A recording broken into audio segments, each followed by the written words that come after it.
அனைவருக்கும் வணக்கம். தெய்வீக பலன்கள் சேனல் சார்பாக தங்களை அன்புடன் வரவேற்கிறோம். இன்று நம் காணொலியில் காண விரும்புவது பாரம்பொருள் அனுமானின் தாகம் தீர்த்த அனுபாவி சுப்பிரமணிய சுவாமி திருக்கோவில் சிறப்புகளை பற்றி இந்த காணொலியில் விரிவாக பார்க்கலாம். வாருங்கள் காணொலிக்கு செல்லலாம். மறக்காமல் ஒரு சப்ஸ்கிரைப் செய்யவும்.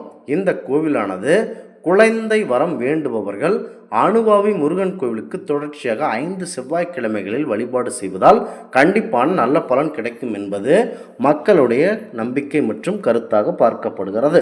கோயம்புத்தூர் அருகே உள்ளது அனுபாவி மலை. அணு என்பது அனுமன் என்னும் ஆஞ்சநேயரை குறிக்கிறது.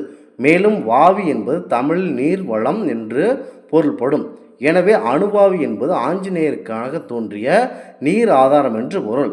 அனுமனின் தாகம் தீர்த்த ஆறுமுக பெருமான் உருவாக்கிய மலை இது என புராண கதைகளில் கூறப்படுகின்றன. வடக்கே குருவிட்ச மலை, தெற்கே அனுபாவி மலை, மேற்கே கடலரிசி மலை என்று திக்கெல்லாம் சூழ்ந்து நிற்க ஏறத்தாழ ஒரு பசுமை பள்ளத்தாக்கில் விற்றிருக்கிறது முருகப்பெருமான். இந்த இடம் மூர்த்தி தலம், தீர்த்தம் என்றும் மூவகையில் சிறப்புடையது. அனுபாவி என்பதற்கு சிறிய குளம் என்றும் பொருள். கோவில் பகுதியில் ஒரு பெரிய மரம் அடர்ந்து பறந்து வளர்ந்திருக்கிறது. அருகில் அகத்திய ஆசிரமமும் அதில் சித்த வைத்தியசாலையும் இருக்கிறது. பசுமை படர்ந்த மலைகள் கண்ணுக்கு விருந்தளிக்கின்றன. அற்புதமான இயற்கை வேலைகள் கண்ணுக்கு பூத்து குலுங்குகின்ற அந்த அற்புதமான சூழல் மனதிற்கு கண்டிப்பாக அமைதி தருகின்றன. பிரம்மாண்டமான நுழைவாசல் வரவேற்கிறது. அதன் மேல் வளைவில் சுப்பிரமணிய சுவாமி கணபதீஸ்வரம் என்ற பெயர் எழுதப்பட்டிருக்கிறது. இந்த நுழைவாசலில் நின்று பார்த்தால் மேலே முருகனின் கோயில் மிக அழகாக இருப்பது போல தோன்றுகிறது. ஆனால் அடிவாரத்தில் இருந்து 423 படிகளை கடந்து செல்ல வேண்டும். அடிவாரத்தின் முன்மண்டபத்தில் வழித்துணை விநாயகர் இருக்கிறார். கொஞ்சம் மேலே போனால் இடும்பன் சன்னதியும் மலை அடிவாரத்தில் இருந்து 1 கிலோமீட்டர் தூரத்தில் கோவில் சிறப்பாக அமைந்துள்ளது.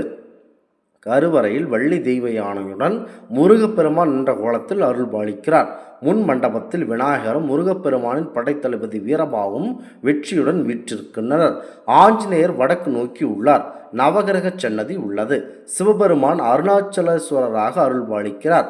இந்த பகுதியில் ஒரு வற்றாத நீர் பாய்கிறது. இந்த நீர் உச்சி கோட்டையில் கூட ஒருபோதும் மறண்டு போவதில்லை என வியப்பாக இருக்கிறது. இந்த வற்றார நீற்றுக்கு பின்னால் ஒரு கதை கண்டிப்பாக இருக்கிறது. இலங்கையின் ராவன் மீதான யுத்தத்தை ராமன் தொடங்கியிருந்தார். அதன் ஒரு கட்டத்தில் ராவணனின் மகன் தொடுத்த அம்பின் வீரியத்தால் லட்சுமணன் வானரப்படையின் ஒரு பகுதி என்றும் பலரும் மயங்கி விழுந்தனர். அவர்களை காப்பாற்ற இமயமலை தொடரில் உள்ள சஞ்சீவினி மலையில் வளர்ந்திருக்கும் ஒரு சிறிய மூலிகை செடிகள் தேவைப்பட்டன. அதனை கொண்டு வர பரமஸ்ரீ அனுமன் சென்றார். அவர் சஞ்சீவி மலையை பெயர்த்து எடுத்துக்கொண்டு வானில் பறந்து சென்றபோது அவருக்கு தாபம் ஏற்பட்டது. அவருக்கு முருகப்பெருமான் தன் வேல் கொண்டு ஒரு சுனையை ஏற்படுத்தி ஆஞ்சநேயரின் தாகத்தை தீர்த்துள்ளார் என்கிறது இவ்வாலய தலப்புராணம். இந்த கோவில் அமைந்துள்ள பகுதி நேர்தென்புறத்தில் மருதமலை உள்ளது. குழந்தை வரம் வேண்டுபவர்கள் இந்த கோவிலுக்கு தொடர்ச்சியாக 5 செவ்வாய்க்கிழமைகளில் வழிபாடு செய்தால் பலன் கிடைக்கும் என நம்பிக்கையாக கூறுகின்றனர். திருமண தடை உள்ளவர்கள் இந்த கோவிலுக்கு முருகனுக்கு தாலி, ஆடை போன்றவற்றை காணிக்கை செலுத்தி கல்யாண உற்சவம் நடத்துவது வழக்கத்தில் உள்ளது. இந்த ஆலயம் தினமும் காலை 6:30 மணி முதல் இரவு 8:30 மணி வரை நடை திறந்திருக்கும். கோவையிலிருந்து 19 கிலோமீட்டர் தொலைவில் உள்ளது. இந்த கோவில் மிக பெரிய சிறப்புடையதாகவே பார்க்கப்படுகிறது. வாய்ப்பு கிடைத்தால் மக்கள் ஒரு முறை இந்த கோவிலுக்கு வந்து பாருங்கள்.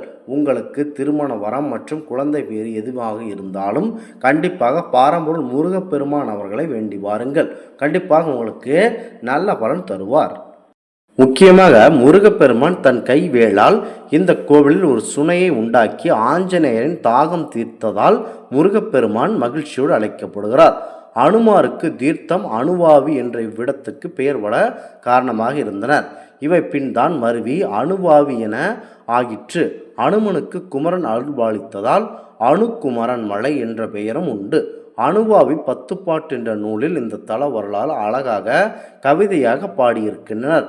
அனுபாவி வந்துற்ற அஞ்சனை தேவி மகன் அனுமாரின் அருந்தாகம் தீர்க்க தீர்த்தந்த மலை கனமான மலை சுமந்த களைப்பாற்றி கருங்குவித்து குமரவென அனும குமரனாய் நின்ற மலை. ராமன் விட்ட அம்புகள் கந்தனின் வேல் போல் பிரகாசித்ததாக 2 இடங்கள் சொல்லப்படுகின்றன. அனுமனின் வேண்டுதலுக்கு மனமிறங்கி முருகன் தன் வேளால் ஒரு இடத்தை குத்த அந்த இடத்திலிருந்து தண்ணீர் ஆறாக பெருக்கெடுத்து ஓடியது. அனுமன் தாகம் தீர்த்தார். இங்குள்ள ஊற்றின் நீர் ஆரம்பம் எங்குள்ளது என்பதை இதுவரை யாராலுமே கண்டுக்க முடியவில்லை. அந்த காலத்தில் இம்மடியாரத்தில் தாமரை தாடகம் என்ற ஊரில் ஜமீன்தார் ஒருவரின் மலைப்பகுதி அமைந்து கோவிலுக்கு உற்சவ முதிகள் செய்து கொடுத்திருக்கிறார். இந்த ஆன்மீக தகவல் உங்களுக்கு பிடித்து இருந்தால் தெய்வீக பலன்கள் சேனலை கண்டிப்பாக சப்ஸ்கிரைப் செய்து கொள்ளவும். மீண்டும் ஒரு நல்லதொரு காணொளியில் உங்களை சந்திக்கிறோம். நன்றி, வணக்கம்.